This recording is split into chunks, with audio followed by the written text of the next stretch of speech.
Oi, galera. A parte 2 que eu prometi pra vocês da entrevista, gente, isso não é entrevista, né? Porque aqui tá todo mundo chorando, todo mundo morrendo. Digamos que a gente tá sendo impactado nesse momento pela Isa Neiva, né? Esse H, ele é de numerologia, né? É, E como a gente tá aqui no Projeto Farol, que é mais voltado para a espiritualidade, é interessante até a gente ressaltar. Você disse que a sua vida ficou diferente depois que colocou esse H, não foi? sim, totalmente. Ficou totalmente. Eu tenho 15 anos de carreira, 10 anos como Isabel, 5 como Isa, é como se a Isabel não existisse. É Obrigada só dar um por Google. você me dar sua mão.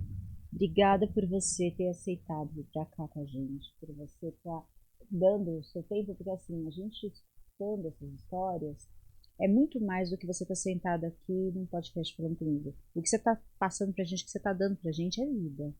Que bom. Então, tá sendo. Eu tô me sentindo muito honrada de estar aqui com Que você. gratidão. E aí, para não perder ela, para segurar ela, a gente está gravando a Uhum. segunda parte no mesmo dia. Porque eu não sabia se ia conseguir segurar ela de volta.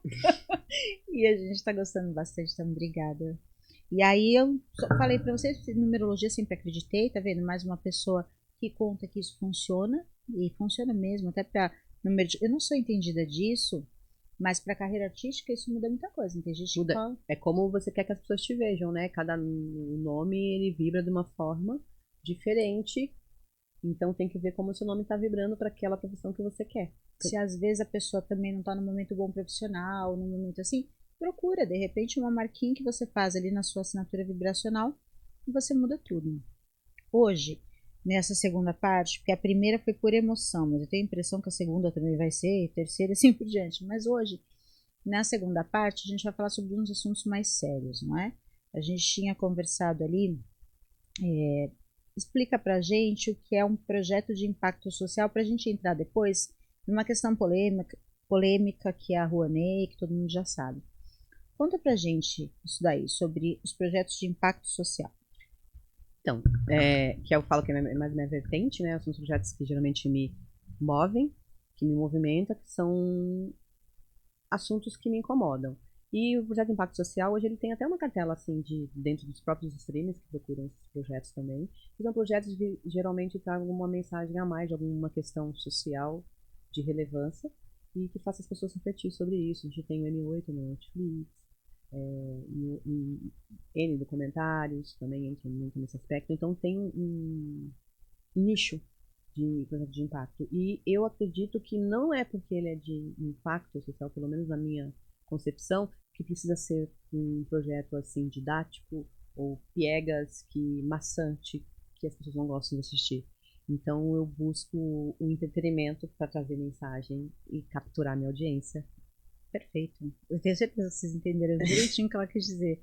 Aquela questão da que a gente estava conversando lá na parte um, já não sei se foi na live que a gente fez, daquele título. Eu fiquei muito impactada com aquele título do Mulher Negra Ganha Prêmio, né? Que você falou. Por que, que tem que pôr aquilo? Por que, que aquilo tem que ser reforçado se é uma mulher brasileira que ganhou um prêmio, que ganhou um título? Então, mas isso é culturalmente, a nossa cultura ainda, que a gente está ainda brigando por isso, que eu acredito que daqui a um tempo não precisa mais fazer esse reforço. Isso é feito porque é necessário pontuar, né? E nos seus filmes, então, o que, que você traz? Você traz o entretenimento e você dá a mensagem sem precisar dessa. Eu estou tentando fazer uma analogia. Sem precisar colocar isso esfregado na cara. O foco racial. Isso. Não. E fica tudo ali adjacente, a mensagem fica toda ali Não, pronta. até porque a gente vive, a gente sofre, a gente tem família, a gente. Que nem o próprio Lázaro Ramos fala naquele filme lá, né? O pai, ó, a gente sangra se a gente levar um tiro, como vocês. A gente morre e vai para o mesmo lugar que qualquer pessoa. Então, ou seja, a gente é apenas uma pessoa. Então, é normalizar esse espaço, né? Normalizar isso. Eu acredito que hoje esse ênfase, mulher negra, é uma cineasta negra, porque hoje é necessário uma coisa que não precisaria ser Não necessário, porque a precisaria. gente é a maior parte da população. Sim, porque é natural e teria que ser tratado como natural. Então Então, eu entendi perfeitamente quando você falou aquilo. Isso no outro que vocês podem assistir, se vocês estão só pegando a parte 2, vai lá e assiste a parte um, que é pura emoção. E os contatos a gente deixa escrito embaixo, né? O contato dela também. Sim, a gente coloca na descrição. Tá, se você quiser falar aqui, divulgar seu Instagram, falar, pode falar, mas vai ficar tudo na descrição. E aí, então, aí por quê? Quando você fala aí do impacto, do projeto de impacto. Porque aí tem os projetos de entretenimento que é só você sentar e se entreter, não vai te transformar, não vai te trazer uma reflexão. E os projetos de impacto social, ele tem essa função de, no meu caso que eu gosto, de entreter, mas você vai sair dali pensando sobre aquilo. Quando tem uma situação semelhante, você vai lembrar do filme. Então, de alguma forma, vou te dar um exemplo. O Firmina é um projeto que eu trago que fala sobre a questão de violência doméstica, né, feminicídio, que é um roteiro do Adelmo Passos, que é um roteirista de Brasília, um excelente roteirista, que deu a honra de eu dirigir esse projeto. E... falei do Adelmo, gente, eu tô falando do Adelmo, deu um parceiraço. A gente fez uma rodada de conversa, me convidaram para ir em Petrópolis, num cineclube e tal, fazer o Firmina, e no final da discussão que teve a exibição do filme, fizemos uma rodada, e eles identificavam que lá em Petrópolis a pior questão para a mulher que sofre violência é ter onde ficar, o acolhimento, né? Então isso era uma das piores questões que tem lá. Um senhor arquiteto se disponibilizou para conseguir edifício, para conseguir recolocar mulheres, por causa do filme, porque estava na rodada. E vocês vão ter o privilégio de assistir agora. A gente tem aí, não tem? A gente tem um trechinho para vocês. É o Firmina. Com a Teca Pereira, que é uma atriz aí. Pode soltar? Maravilhosa. E vai ficar o som do filme também com o som da gente, né? Olha só que coisa mais delicada. Uma artista plástica.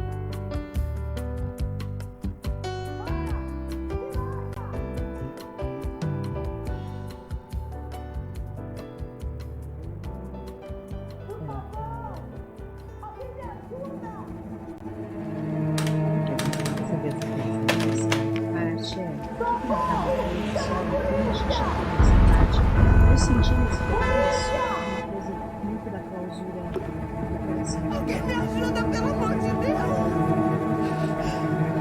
Alguém me ajuda! Não, pode grito de socorro, porque tava saindo os gritos ali, a gente que não tá Me vendo. ajuda!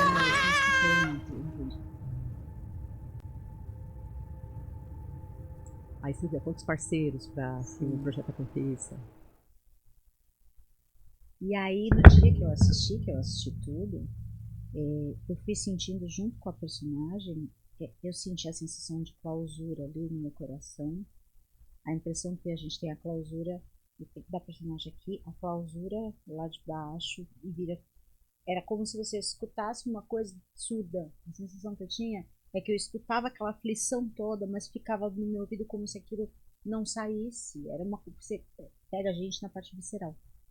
Eu senti um zumbido no meu ouvido, como se aquilo fosse um grito abafado. Que é bem isso, né, que as mulheres sofrem. E é incrível, depois a gente vai mostrar o Mundo da Moeda também para vocês. E aí você estava falando, né, da Lei Rouanet, mas você não chegou a falar nada para mim. Deixa eu só ver como é que você posicionou aqui. Por quê? Porque isso é uma polêmica, todo mundo fala. E cada um fala de um jeito, eu nem falo porque eu tenho medo de falar besteira. Então você vai me ajudar a não falar besteira agora, ó. Aqui, como você é uma produtora executiva e tal, então você sabe como funciona o incentivo fiscal. Aí aqui, ó, produtora pequena, né? Você nos diz que é produtora pequena. Me fala como que funciona. A Lei Rouanet, no que pode melhorar, porque o incentivo... Vai, fala você. É bom, não. Primeiro que para o audiovisual, a gente tem a Ancine, que tem a lei específica para o audiovisual, mas eu gostaria de falar até da Lei Rouanet. Você consegue fazer projetos menores no cinema, sim. Curta, média metragem, você consegue fazer, e também programas educacionais. Pela Rouanet você consegue. Muita gente sabe que Rouanet você só aprova, dentro de, se você pega um projeto, aprova dentro dos parâmetros da lei, os pareceres só vão ver se você está cumprindo todos os requisitos que a lei exige, eles aprovam e você vai atrás de uma empresa para reverter uma parte do imposto dele para o projeto. Ok. Tá? Então, é um incentivo fiscal de patrocínio indireto, porque depende do imposto, a empresa tem que ter uma tributação específica, tem que ser de lucro real, para que esse empresário consiga mandar o dinheiro. Aí o que acaba acontecendo é o seguinte: a Lei Rouanet foi feita para subsidiar a cultura. E quando você subsidia a cultura, você não está subsidiando só o artista. Você está movimentando toda uma economia local. Você está movimentando costureira, você está movimentando restaurante, alimentação, transporte. Porque quando você vai no cinema ou vai no teatro, por exemplo, ou você vai de Uber ou você vai de carro próprio, que você vai ter que gastar combustível, você vai colocar seu carro no estacionamento e você vai comprar uma pipoca. Então, se movimenta, então a cada R$10, vou dar um exemplo assim, que é investido na lei, através da lei de incentivo, se retorna mais alguns reais por conta desse movimento que faz na indústria. Isso acontece também na lei audiovisual, que tem um artigo que funciona igual a Rouanet. Tá? Também que funciona que eu posso aprovar e vou captar nas empresas.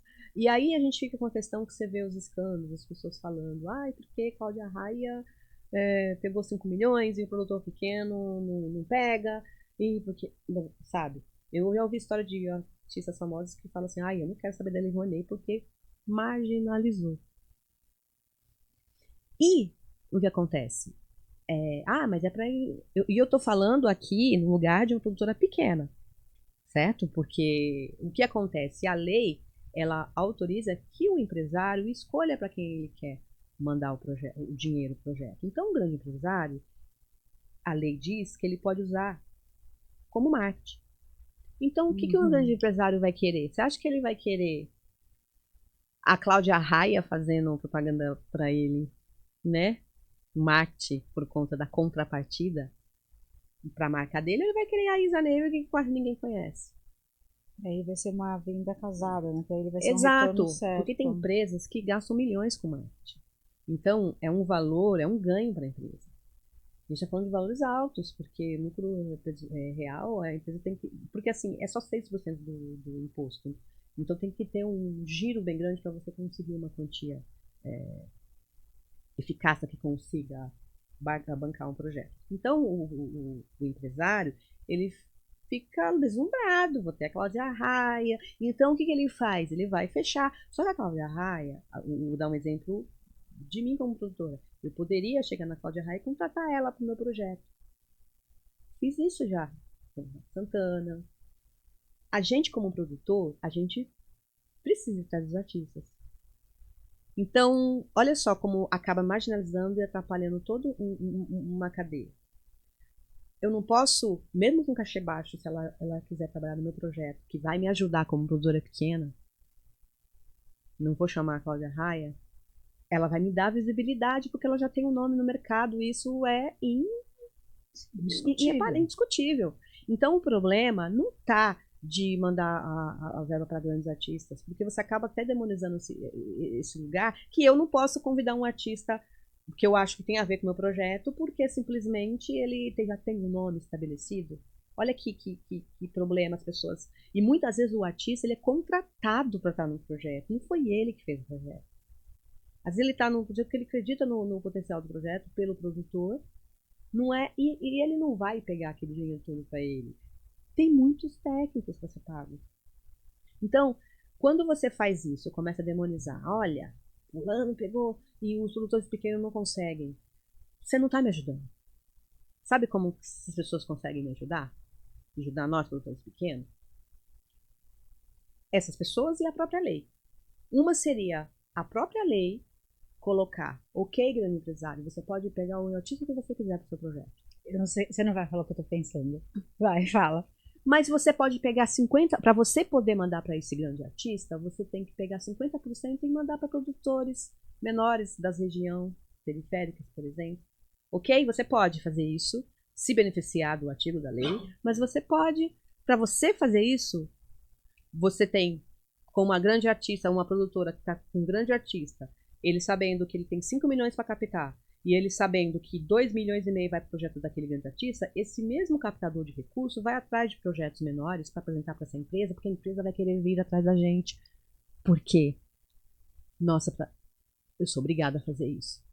Então, para mim ter o grande artista, eu vou ter que subsidiar os menores. E vou mais além. Os grandes artistas que trabalham com a Lei Rouanet, que sabem esse erro que é feito com a criminalização da lei, esses grandes artistas poderiam fazer uma campanha.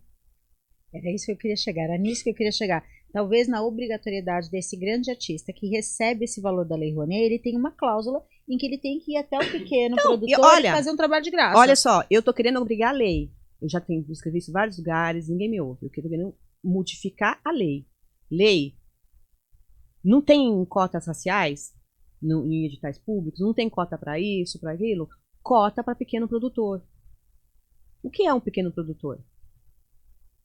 Aí você vê a questão, aí vê os alicerces do que considerar um pequeno produtor e colocar isso na lei.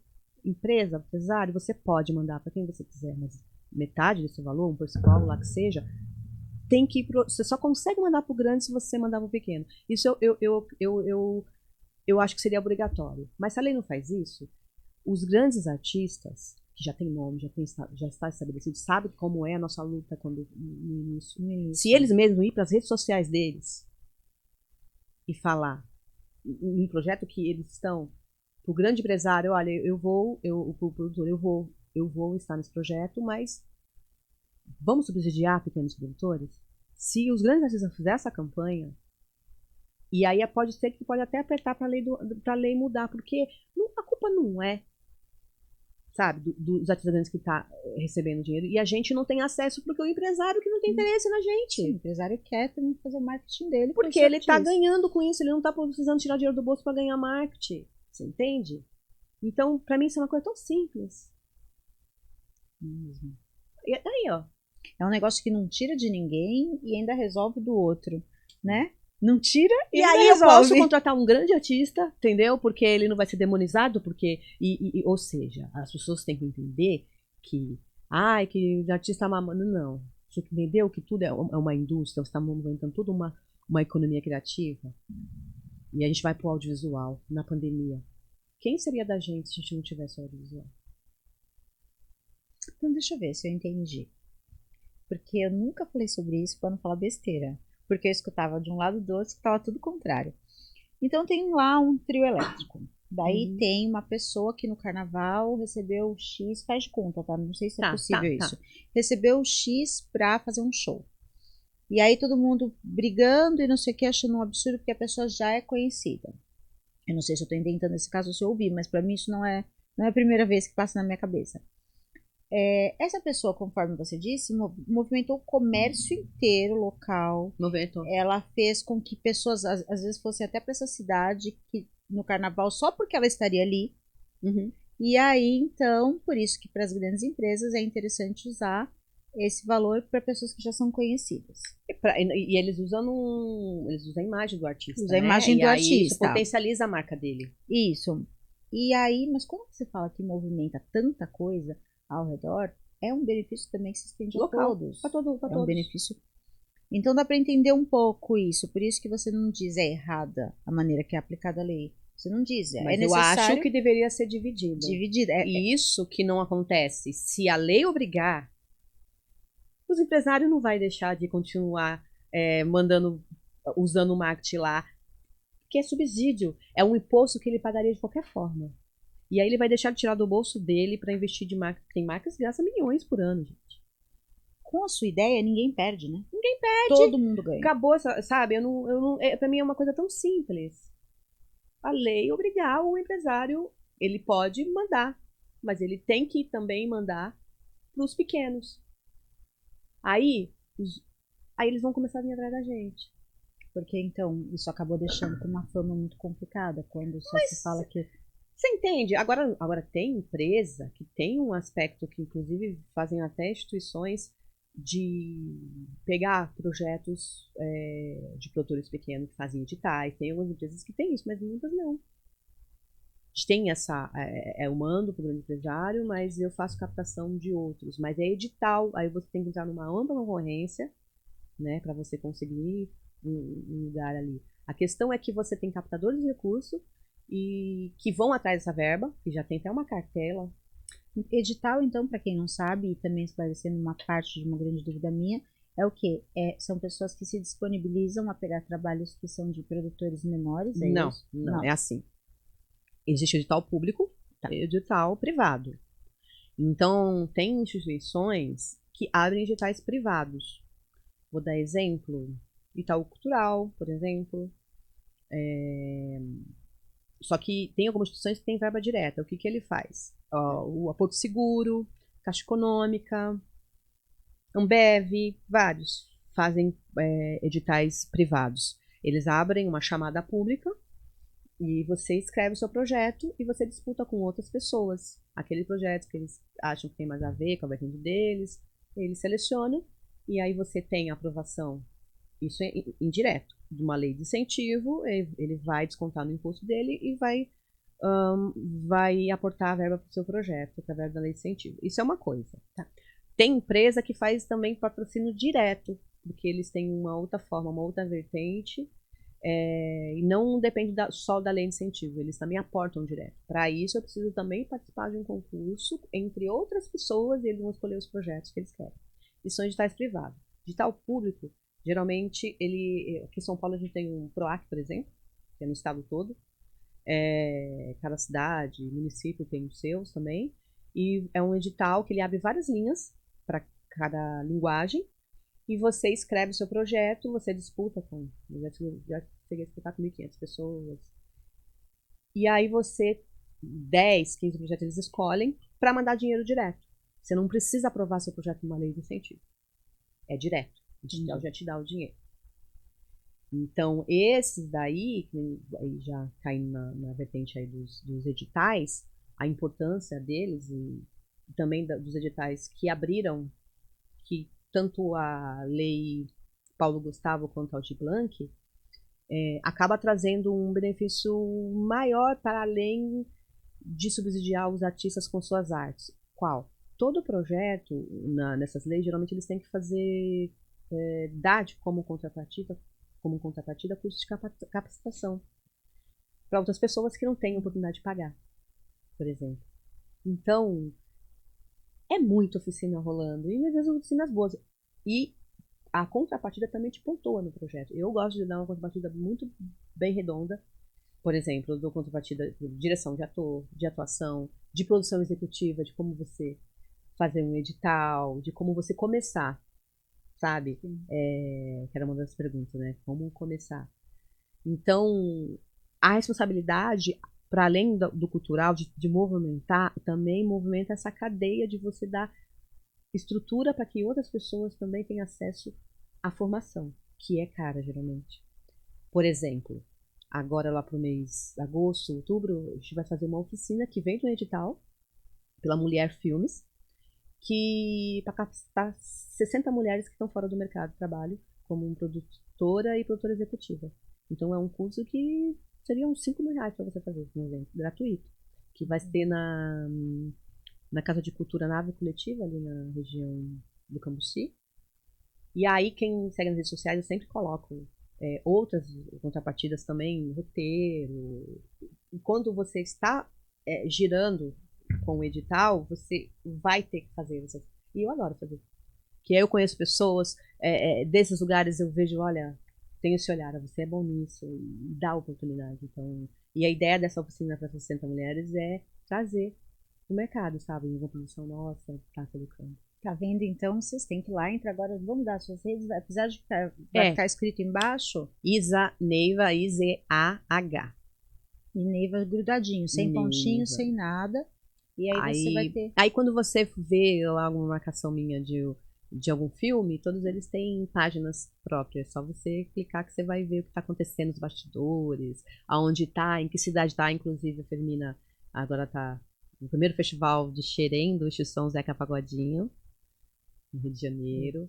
Agora, no dia 5, eu vou estar em Franco da Rocha, que é no Festival das Mulheres, na região periférica, quero ir. Xerém também. E em Goiás. Então, pelas redes você consegue acompanhar. Consegue acompanhar e consegue ver esse trabalho. Depois a gente vai mostrar o Menino da Moeda e o Firmina, que ela tá se referindo a esse que a gente colocou agora. A gente colocou nesse segundo, de novo, né? Foi o Firmina. E se eu falar uma coisa do Menino da Moeda, você não vai acreditar. Peraí que você já me conta. Me conta uma coisa que eu fiquei curiosa. Quantos editais você já ganhou? Acho que tô uns 10. Uns 10. O que eu faço. É que assim, as pessoas falam... O que acontece? O primeiro filme que eu fiz foi sem dinheiro e depois eu falava, mas o pessoal consegue, por que eu não consigo? Por que eu não vou conseguir? E aí eu comecei, depois que eu saí da faculdade de cinema, eu me especializei em lei de incentivo, em lei do audiovisual e comecei a tentar entender esse universo. Teve uma professora, uma produtora, Coração da Selva, Jorge, ela falou uma coisa assim, a gente tem aula assim, às vezes com pessoas que estão no mercado, né?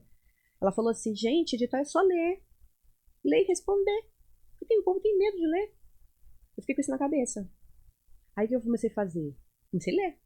Aí eu virava pra fulano, você tem um projeto aí? Tem, daí. Você tem outro projeto aí? Aí se eu passar, eu só trabalho no seu projeto. E comecei a fazer isso.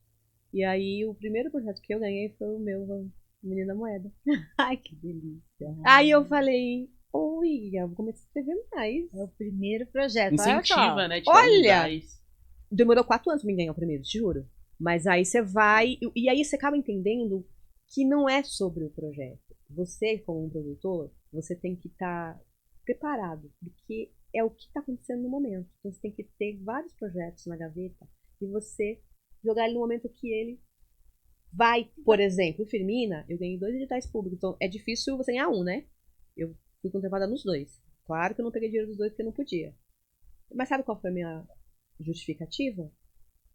Nunca morreu tanta mulher como aconteceu na pandemia. Nós pedimos socorro. Quem ia derrubar isso? Então é o momento se cruzando com o que você tem de material. E nem o primeiro filme vai ser o seu filme da vida, entende? Então você tem que estar com um olhar atento como produtor. Pensar nesses outros lugares. Sabe? Não é porque você é ator e você... eu só vou ser ator. Cara... Eu tava esses dias no set filmando, que eu levantei até o Rafael Augusto, foi um aluno do Célia Helena. Ele tava no set, eu falei pra ele, tá vendo isso aqui tudo? Você não precisa ser só ator. Ele falou, caralho, você não precisa ser só ator, você pode ser o que você quiser. Lembra disso? Falei pra ele, não é um ator incrível, ele vai fazer muito trabalho depois que ele fez isso. Você viu ele, né? Lindo, né? A gente tem... Não, é um mundo todo. E sabe que agora, só dando uma filosofada sobre isso, que eu sempre falo que não existe sorte, né? Existe a mistura do preparo com a oportunidade. O preparo vem de você, a oportunidade vem de Deus. Você mencionou 2 situações ali que o acaso acabou favorecendo uma causa pela qual você já brigava. Você já tinha um material sobre isso, foi o caso do seu filho, que está lá no capítulo 1, que agora a gente vai para os capítulos, né? Está lá no 1, que foi a questão do Mandela e tudo mais, que uma coisa juntou com a outra ali. E aí, o Menino da Moeda, o livro do Mandela, né? Aparece. Então, isso. Aparece ele lá e a personagem vira assim e fala...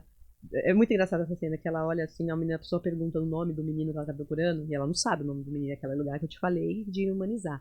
Aí ela vira assim, vê um moleque... Um moleque de 18 anos, cabelo Black Power, num ML, lendo um livro do Nelson Mandela, e ninguém estranha eu botar isso, que é normal ver nossos jovens negros no ML, né? Então, aí ela olha assim, ela vê o livro, aí a pessoa pergunta, qual é o nome do menino? Ela olha assim, escrito Nelson. Ela, Nelson? Nelson do quê? Mandela. Nelson Mandela. Aí a personagem olha, tipo... Não sabe nem quem é essa, entendeu? Eu brinco com essa questão no filme O Menino da Moeda, você vê uma cena assim. Sim. Tem aí como a gente mostrar um pedacinho? Claro. Do Menino da Moeda?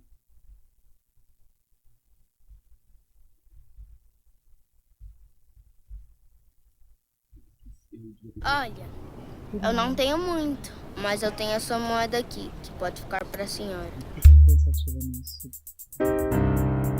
Aí ela começa assim... É saber que tem um filho negro e que ele vai crescer. Talvez amanhã ele pode não voltar para casa.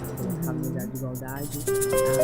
Eu uso aí um arquétipo da Iemanjá, que ela tem no altar dela uma Iemanjá branca, e no braço do menino tem uma preta. Eu quero dizer que essa jovem que hoje tudo questiona, porque foi um susto que eu levei. quando eu tava pesquisando. Você acha mesmo sobre, que o nosso governo, que a sociedade está preocupada com essas crianças que somem na rua? É por causa de pessoas como os Vontade senhores de aí que você essas crianças ser ficam à mercê preta, né? de prostituição infantil, negócio de no meu droga. imaginário.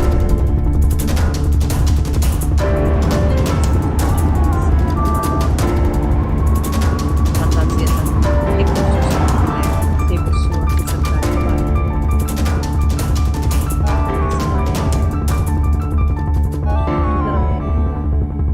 Parece que o menino tá querendo dizer alguma Ó. coisa. Sim, Quadro. daquele quadro. E tem tanta coisa em um minuto ali. Tem uma história inteira de vida de 200 mil vidas ali em 1 minuto. Eu não sabia se eu olhava pra você enquanto você estava contando ou se eu olhava pra lá. E eu já tinha visto umas 10 vezes que a gente já pôs hoje.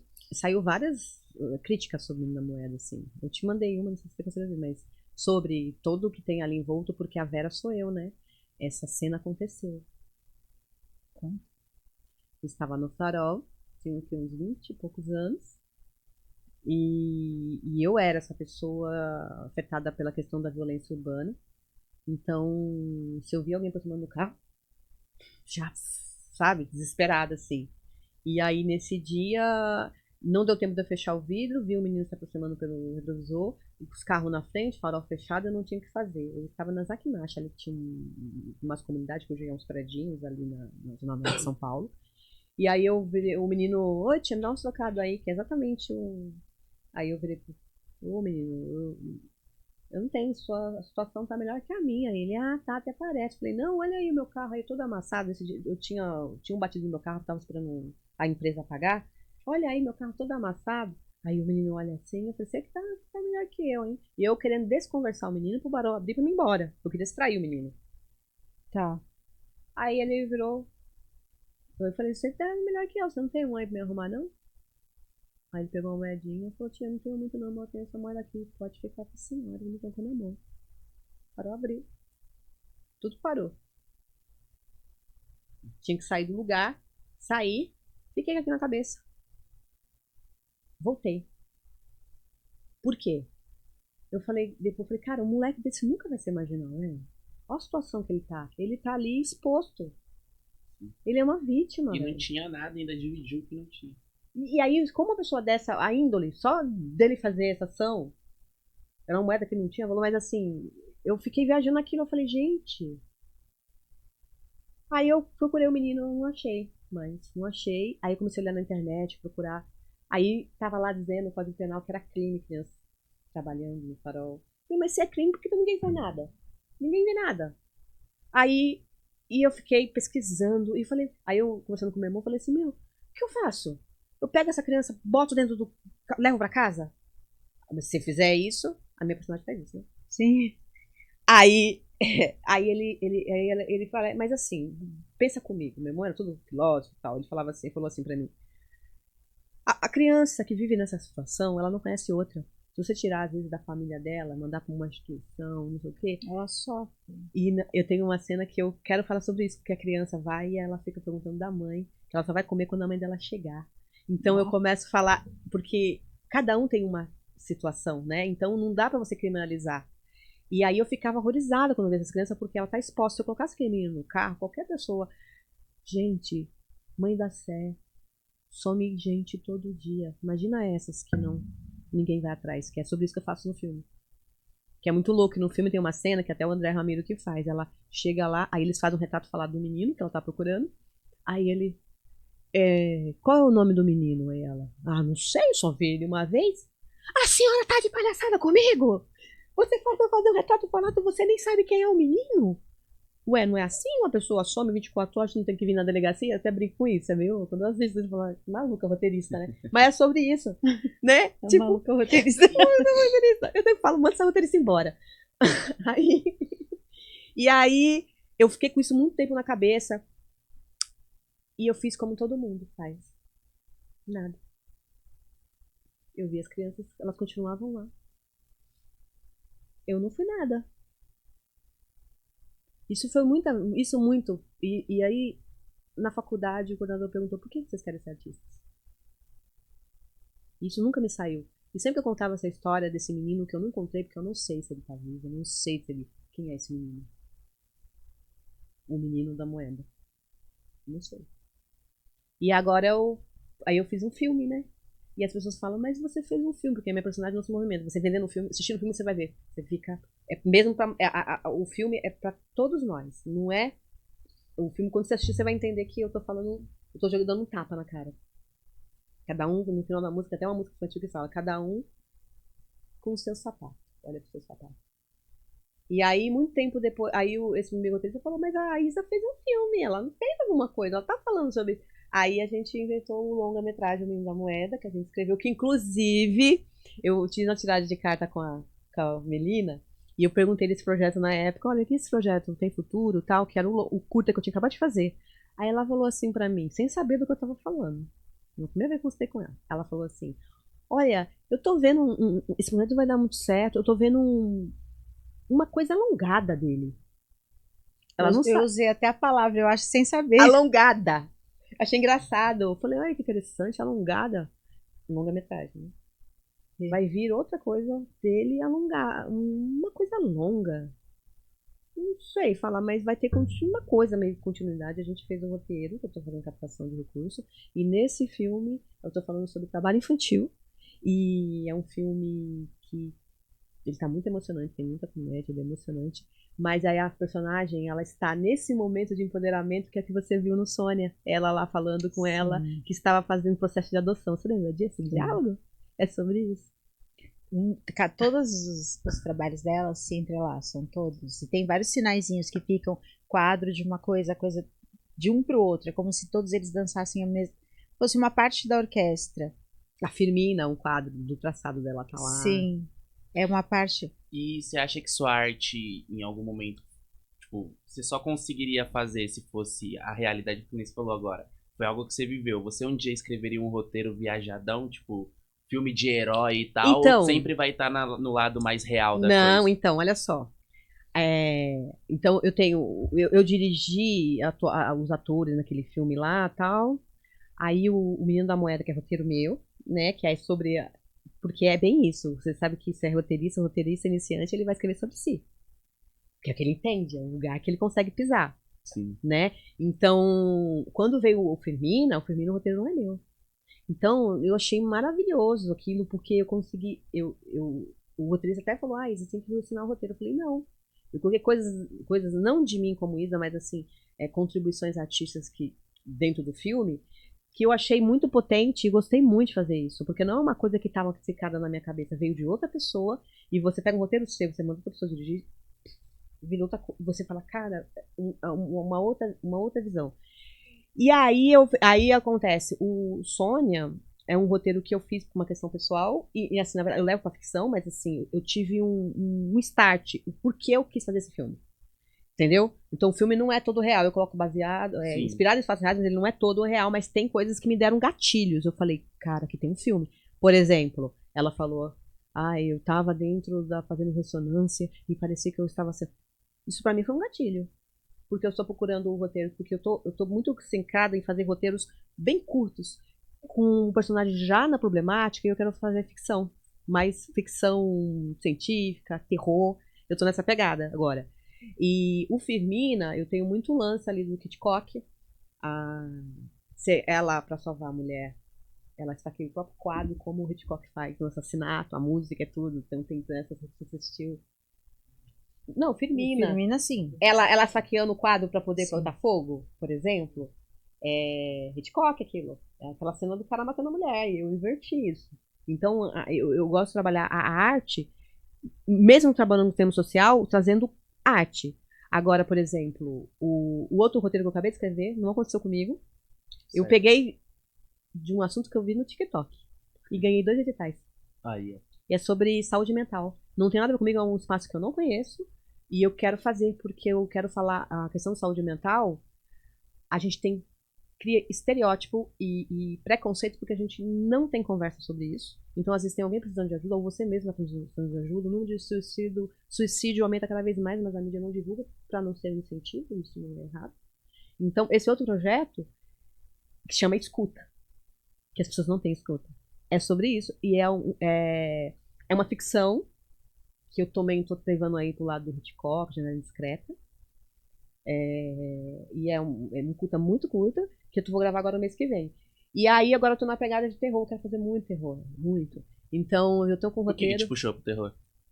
É que eu sou fã de suspense e junto com o terror, e não o terror trash, Sim. terror psicológico, sabe? Que não tá acontecendo nada, mas você tá agoniado. Então, nesse lugar. Então eu já tenho alguns projetos, eu tenho já série junto com outros roteiristas,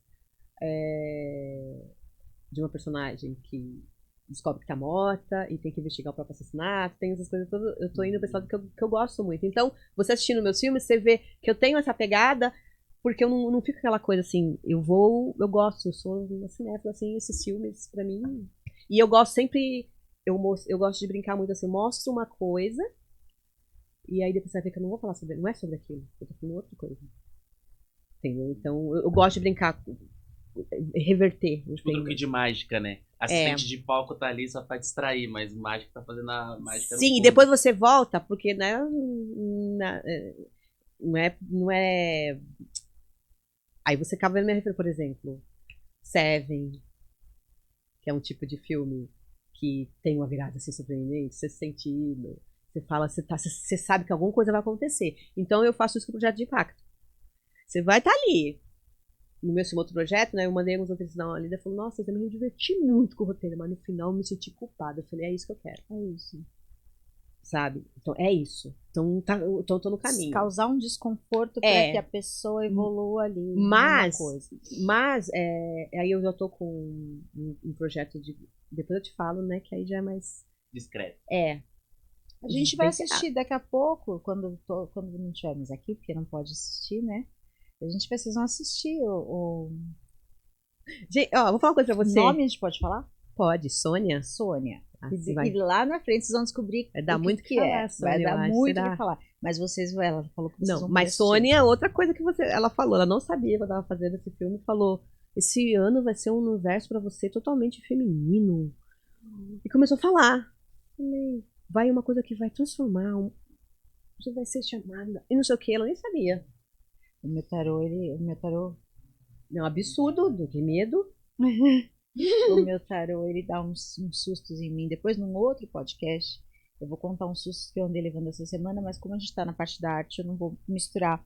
Me conta só uma coisinha. Eu tô desconfiada que você tem uma forma de impactar a gente um pouco maior ainda. Porque tem aqui um negócio sobre... Eu já percebi que você vai...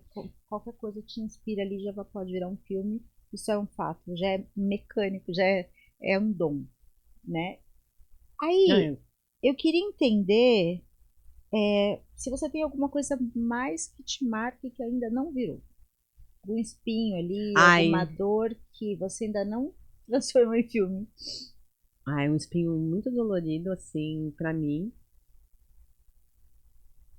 Eu nunca falei isso pra ninguém. Medo. Não. Eu falei, eu fui criada lá na Nigéria, minha mãe era separada do meu pai. Então a gente.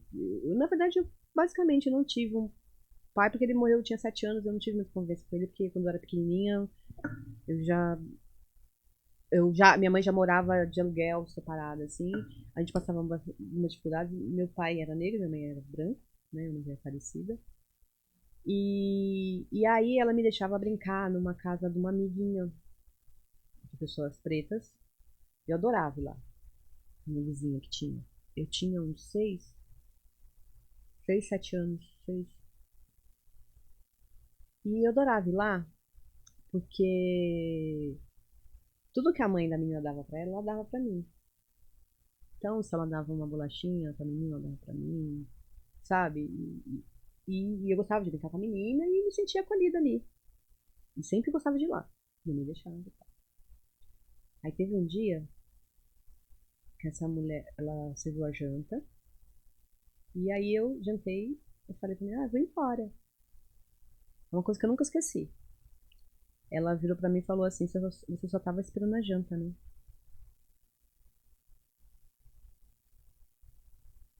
Eu nunca mais voltei lá. Ela podia ter falado isso pra minha mãe. Até hoje eu tenho um problema de receber presentes. A gente volta, lembra da Valéria falando como uma Causa coisa um bloqueio, né? causa um bloqueio. Então eu não sou uma pessoa que gosta muito de receber presente. Se me dá um presente, eu fico muito sem graça. Mas eu não tô sem graça, eu tô fazendo tipo, tô sem graça mesmo. As pessoas não sabem disso. Eu tinha quantos anos mesmo? Devia ter uns 6, porque eu lembro da casa que eu morava. 6, que era um período que ia começar, período escolar. E eu não tinha de casa mesmo, alimentação, assim, passava um pouco de dificuldade. Mas eu fiquei com isso, depois de anos, eu falei, cara, por que essa mulher não falou com a minha mãe? Por que ela falou pra mim? E as pessoas não têm noção. Não tem noção. E se eu for retratar isso, se eu, um exemplo, se eu fosse fazer, eu teria que retratar com pessoas negras. E assim, não é porque você é negra, você é 100%. Então tem essa bonzinho, né? Eu sou negra, eu sou obrigada a retratar personagens bonzinhos. Então, eu não fiz ainda talvez por isso, porque talvez eu levantaria alguma questão sobre isso, de como você falar com as crianças. De que trauma você pode construir numa pessoa sem você saber que você está construindo um trauma. Eu ia amar se você fizesse. Eu, como educadora, 26 anos em sala de aula, o que eu pude impedir de trauma nas crianças, eu impedi. Mas a gente não consegue resolver tudo. Esses dias a gente estava falando do quanto um bullying, por exemplo, em sala de aula na primeira infância pode acabar com a vida adulta. Na primeira infância ainda é pior, porque às vezes você não consegue resgatar esse trauma porque você não lembra. Você lembra do seu. Mas muita gente tem alguma coisa agora e não consegue lembrar de como isso tudo se deu. Você falou que você trabalha em instituição de ensino de criança? Eu trabalhei 26 anos em sala de aula. Mas pequenininho ou maior? Sim, o pequenininho eu pegava no Pink and Blue e no FISC, que era professor de inglês dos bebês. Sabe uma coisa que eu tenho na minha cabeça também de infância, de uns 5 anos, 4, 5 anos, que minha mãe deixava, acho que era creche, meio prezinho. E tudo que eu fazia, a pessoa falava assim, ai que lindo, que coisa mais linda. E aí eu cismei que ela tava me enganando. Aí sabe o que eu fiz? Eu lembro disso até hoje. E isso também reflete na minha personalidade. Eu fiz um rabisco. Ai, que coisa mais linda, eu falei. Ela tá mentindo pra mim. É daí então que vem aquilo que você estava conversando sobre você. A gente até fala de você não ser enganada com facilidade. Né? As pessoas acham que estão se enrolando. Não, o que mais me surpreende nas pessoas, as pessoas acharem que eu sou ingênua ou boba e querem se aproveitar disso. Eu dou risada dessas pessoas. Vai ver que já vem até dali, hein? Dessa época. Eu olho, porque tudo eu sou muito desconfiada, assim, né? Tipo, a pessoa tá falando, tá não sei o que, meio tá aqui na minha cabeça assim, ó. Eu sei o que você quer. Porque é o que mais aparece, aí eu fico. E eu quero distância dessas pessoas, né? E quanto mais forte, parece que mais cerca. Acredita? E aí, mas isso aí do rabisco, aí quando alguém me falava se eu era bonita, eu achava que era mentira. Olha só. Aí eu cresci achando que eu era feia. Você tem que fazer esse projeto. Eu cresci achando que eu era feia. Porque eu não acreditava. Alguém me dava um elogio, alguma coisa, eu não acreditava. Porque eu achava que as pessoas mentiam pra mim. A professora que a pessoa que eu mais gostava mentia pra mim. Mas é isso, você tem que Se ela virasse e falar, então, aí fica a dica pros educadores, né? Ó, tá bonitinho, mas você podia melhorar, né? Você fez um rabisquinho aqui, a criança não quer tapinha nas costas 100%, ela quer que você fale a verdade pra ela, e isso você cria um adulto mais empoderado, sabe? Do que se enganar. Você trabalha a regulação da pessoa. Eu acho esse projeto mais do que válido, Gato, porque é que a gente vai ter primeiro o impacto da Sônia, né? Em termos de linha do tempo. Mas o escuta também, viu? O escuta não vem de mim, é um roteiro que eu escrevi, que é um assunto que eu quero abordar, que é o meu filho que vai fazer o protagonista. É um assunto espinhoso. E começa com uma comédia que você não tá fazendo nem. Depois você vai ver. Que é isso que eu vou filmar agora. Então, peraí, na cronologia, na linha do tempo, o que sai primeiro? Sônia, que já estrear, né? E depois o escuta. Provavelmente o escuta vai acabar competindo com Sônia em alguns festivais que eu tenho que escrever ao mesmo tempo. Né? Olha que delícia, agora mais um desafio na vida dela. Ela concorrer com o próprio filho, ela concorrer com ela mesma. Melhor atriz, já pensou? Ela concorrer com... Falei, não, você não vai ganhar. Não, até agora, pode ser ainda que o Firmino entre em algum festival que o Sônia esteja. Não, ou não, né? Eu não sei, depende do festival, que não vai, né? E a pessoa confundindo, eu fico doida com meus personagens, né? Eu preparo eles que eu quero o prêmio. A Teca ganhou o prêmio de melhor atriz no festival. Em Paraíba. Primeiro prêmio dela de melhor atriz. Eu fico pra elas assim, eu quero o melhor. Eu visualizo o melhor prêmio. E outra coisa, eu falo assim, eu já fico saindo a minha fala pro Oscar, né? Eu quero oferecer esse troféu para aquelas pessoas que riram quando eu falei que ia chegar no Oscar. Teve gente que riu. Não, porque quando eu falo eu quero chegar no Oscar, tem gente que ri, né? Ah, tá. E assim, Ela já tá na Olha lá, cabeça ó. dela. Na cabeça dela. Eu Riram quero dela. chegar no Oscar. Eu quero chegar no Oscar. Meu discurso vai ser esse. É isso, vai chegar. Acho que você devia era mandar um convite pra aquela diretora daquela escola, né? Quando você chegar no Oscar. Oxi. Fazer com ela igual o filme Carrie é Estranha. Gente. A gente tá chegando no fim. Tem mais alguma coisa que a gente ressaltou? Tem mais 1 milhão de coisas pra falar. A gente nem deu conta de metade do que a gente tinha. Mas eu acho que a gente deu conta de tudo. Porque ficou uma coisa muito gostosa. Eu vou pensar por séculos em tudo aquilo que a gente falou. O que você achou, Edson? Ah, por mim já pode voltar semana que vem. Tá ligado? É muito, foi muito Artista, gostoso. mano. Quem não Eu- gosta de artista? Eu Artista- filmei uma parte Gente, em que doidinho tava da cabeça, todo né? mundo assim, ó, pra você. Então, assim, todo mundo assim. Aí eu filmei assim, o pessoal estarrecido. Foi gostoso. Foi gostoso. Eu tava aqui, teve um milésimo de segundo que eu lembrei das coisas que eu tenho que resolver quando chegar em casa, né? Eu sou uma pessoa que faço tudo pensando naquilo que eu não estou fazendo. Então, você conseguiu prender totalmente a minha atenção. Porque foi um milésimo de segundo que eu pensei, vou chegar tarde em casa, tô lascada. Foi isso só que eu pensei. Isa, me ferrou. Mas foi mais forte do que eu pedir pra ela fazer a segunda parte hoje. Fala Eu com pra fome, caramba. meu estômago tá fazendo barulho aqui, vocês estão escutando? Não, eu tive o privilégio de ir pro Maranhão no festival UNC e lá me convidaram, né? Me indicaram lá pra ir pro podcast, né? Uma hora que tinha lá, fui lá e tal. Aí depois, no final, tava todo mundo se despedindo na festa de encerramento, aí eles começaram assim, ai, vamos falar quem é quem aqui, quem é o mais preguiçoso? Quem é que chega só atrasado? Quem é o mais divertido? É fulano. E quem é que fala mais? A Isa! Não, mas tá certo, Olha- pô. Por isso que mandaram pro podcast. Mas aí que tá, hoje que eu sou uma pessoa totalmente desfocada, minha atenção é zero, eu tô com déficit de atenção absurdo. E eu assim, grudada, tinha hora que eu sentia que eu tava tensa, segurando aqui, e quando eu olho tá os dedos eu achei muito gostoso isso. Imagina, como eu já assisti aos seus filmes, eu senti isso no filme também. Então quer dizer, você é essa. Você fez a gente ficar olhando pra você agora, igual a gente fica olhando pro seu filme. Todo o suspense que tá adjacente ao começo da Sônia, aí você tava falando de suspense, você gosta de suspense. O começo do filme, você nem imagina o que vai acontecer depois, porque ali você pensa que vai acontecer uma coisa horrível. Assim, no sentido de vai dar uma desgraça aqui. E aí que se constrói toda a história daquela luta que eu não posso ficar falando, entendeu? Que não é sobre, né? A primeira parte tem um suspense tão grande que eu cheguei a achar, é que você já tinha me contado um pouquinho, que ia dar uma violência ali, que ia dar um caso de Mas violência. você tá contando pra ele, queria que ele assistisse sem Tá, estar então eu não vou falar contaminado mais pra ver o nada. que eles pensam. Tá? Eu quero agradecer. A sua vinda pra cá foi incrível, incrível, incrível. Eu tô começando a gostar dessa história. Gente do céu. Obrigada, você é perfeito. O seu filme é você inteirinha. O que você faz, o seu trabalho, a hora que vocês assistirem, é ela inteirinha. Eu tô honrada, tô feliz e obrigada por todo o trabalho que tem. Obrigada, eu que agradeço. E você volta, né?